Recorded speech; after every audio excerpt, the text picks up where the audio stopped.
কোন যৌগের অণুতে কয়টি সিগমা বন্ধন ও কয়টি পাই বন্ধন বিদ্যমান আছে তা আমরা কিভাবে নির্ণয় করতে পারি।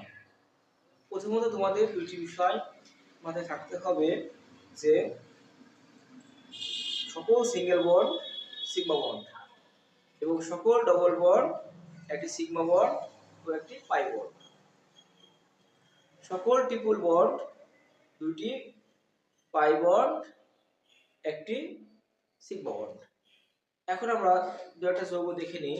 যদি আমরা হিসাব করি CH4, দেখো মিথেন, এই যৌগটা যদি আমরা কাঠের সঙ্গে দেখাবে লিখি C বন্ড, চারটা আমরা বন্ড দিয়ে দিলাম, C bond is C bond is C bond is C bond is। দেখো মিথেন অণুর গঠন দেখে বা দেখতে পাচ্ছি কোনো ডবল বন্ড বা ট্রিপল বন্ড বিদ্যমান নাই, সকল সিঙ্গেল বন্ড বিদ্যমান আছে। তাই এই মিথেন অণুর কার্বন পরমাণুতে মোট 4টি সিগমা বন্ধন বিদ্যমান আছে। একইভাবে যদি আমি আরেকটি যৌগ উদাহরণ লিখি এখানে C2H4, যৌগটি আমাদের অসম্পৃক্ত হাইড্রোকার্বন, নাম হচ্ছে ইথেন।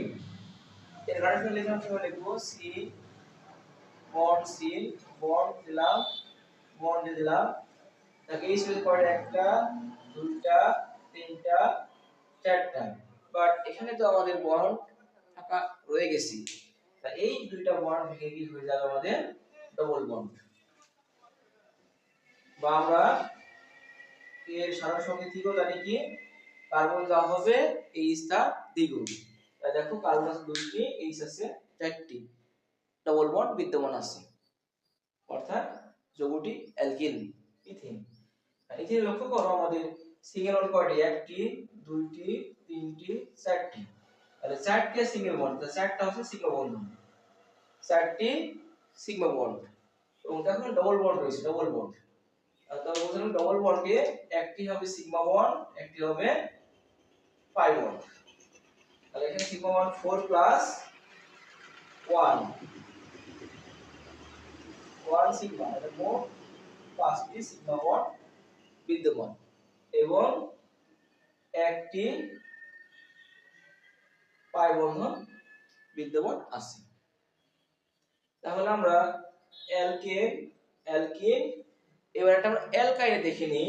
লক্ষ্য করো C2H2, না ইথাইন, কার্বন যা আছে H তার দ্বিগুণ আছে, দুটি কম আছে।